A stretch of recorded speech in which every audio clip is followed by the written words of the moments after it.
So hello દોસ્તો, આપણે જઈએ છીએ વડાપાવ ખાવા માટે, તો તમે બ્લોગમાં બન્યા રહો. અમે કેવી રીતે મને તો બહુ ભૂખ લાગી थी. सो हेलो दोस्तों, આપણે थोड़ी देर के लिए वेट करते हैं, तब तक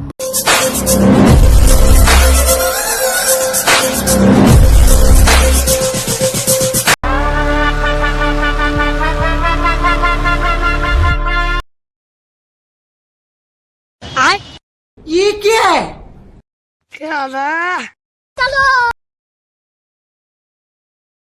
સો હેલો દોસ્તો, આપણો વડાપાવ હવે બની ગયો છે.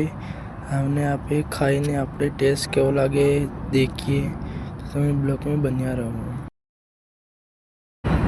પછી આપણે વડાપાવ લઈને એક બાજુ નહીં ગયા, ત્યાં મેં ચોસ નાખ્યો. પછી ચોસ નાખીને હું ખાવાનો છે એને. કેવું મસ્ત લાગે છે વડાપાવ, સુરતનો નંબર 1 છે.